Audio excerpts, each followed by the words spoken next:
یہ کڑوی بات ہے، مقتے میں پڑی ہے سخن دسترانہ بات، یہ بہت سو کو بہت بری لگے گی میری بات۔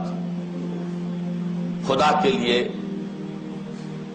اس یقین کے ساتھ میری بات سنیے کہ میں کسی کی دل آزاری کے لیے نہیں کہہ رہا ہوں، ایک دینی فریضہ سمجھ کر کہہ رہا ہوں۔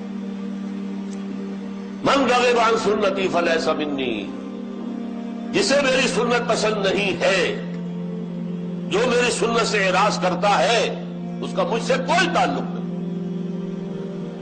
وہ لاکھ اپنی جگہ سمجھتا ہو کہ میں محمد کا امتی ہوں، میرا امتی نہیں ہے۔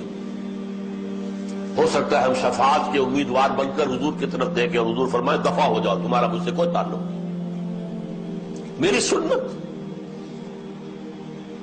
اب سنت کسے کہتے ہیں؟ حضور کا طرز عمل۔ سنتیں چھوٹی بھی ہیں بڑی بھی ہیں، جیسے آپ اکنامکس میں اصطلاح استعمال کرتے ہیں میکرو اکنامکس، مائکرو اکنامکس۔ تو میکرو سننا، مائکرو سننا۔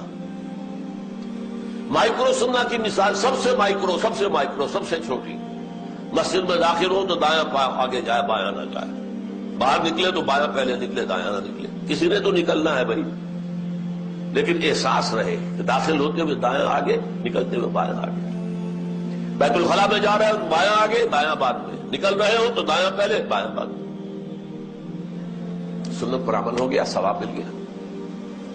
رات کو سونے لگے، قبلہ رخ ہو جاؤ، کروٹ لے لو قبلے کی طرف، اور اپنے گال کے ہاتھے اپنی داہنی ہتھیلی رکھ لو۔ اللہ مزید توفیق دے تو مسنون دعا بھی مانگ لو، سنت ہو گئی۔ اب میں مائکرو سنت کی کوئی تفصیل یہاں نہیں دے سکتا، وہ تو جن کا پہلے ذکر آیا ہے، ڈاکٹر عبدالحی عارفی رحمت اللہ علیہ، ان کی کتاب بہت جامع اس موضوع پر موجود ہے، اسوہ رسول۔ لیکن ان چھوٹی سنتوں میں سب سے بڑی سنت، میکرو کا ذکر بھی بعد میں آئے گا، چھوٹی سنتوں میں سب سے بڑی سنت داڑھی ہے، جس کا رکھنا سنت مؤکدہ ہونے میں تو شک ہی نہیں ہے، بہت سے علماء کے نزدیک واجب ہے۔ اور یہ سنت وہ سنت ہے جس کے لیے حکم دیا حضور نے، کیف اللحا وقص الشوارب، داڑھی بڑھاؤ اور مونچھیں کتراؤ۔ یہ صرف حضور کی سنت نہیں، تمام انبیاء اور رسول کی سنت، تمام اولیاء اللہ کی سنت۔ وہ 11ویں والے بھی اگر ہیں تو ان کی بھی سنت تھی، 11ویں دینے والوں میں وہ سنت والے کو نہیں ہوتے، وہ 11ویں دے رہے ہیں بس۔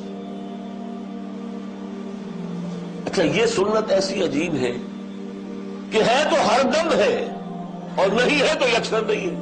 بعض سنتیں ایسی بھی ہوتی کبھی رہ گئی، فرض کیجئے ظہر کی پہلی 4 سنتیں رہ گئی اور آپ کو جلدی بھی ہے کسی کام میں، تو اگر رہ گئی کوئی بات نہیں ہے، سنت ہے، کبھی رہ جائے، اکثر آپ پڑھیں۔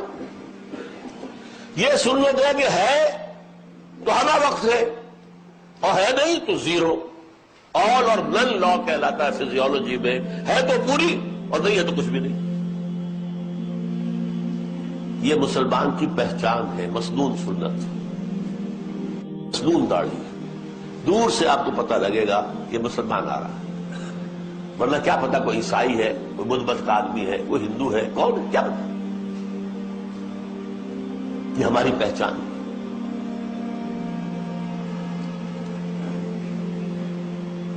من رغب عن سنتی فلیس منی۔ غور کر لیجئے، ہم نے کسی کی سنت کو چھوڑ کر کسی کی اختیار بھی تو کی ہے۔ حضور کی سنت چھوڑ کر کرزن کی سنت اختیار کی کہ نہیں؟ کسی نہ کسی کا تو راستہ آپ اپنائیں گے۔ داڑھی مڑانا کب سے شروع ہوا؟ جب کرزن صاحب تشریف لائے تھے انگریز کی پیروی میں، الناس علی دین ملوکہم، اور اب وہ روشیں چل رہی ہے، پوری دنیا کا معاملہ یہی ہے، بھیڑ چال ہے۔ میں نہیں سمجھتا آپ میں سے کوئی ایک آدمی بھی ایسا ہو جس نے سوچ سمجھ کر حضور کی سنت ترک کر کے اور داڑھی بڑھانی شروع کی. نہیں رواج ہے بس. لیکن اس پر بھی ہمارے علماء اب کچھ کہنے کی پوزیشن میں نہیں رہے. جمعہ کے خطبوں میں تو یہ باتیں آنی چاہیے.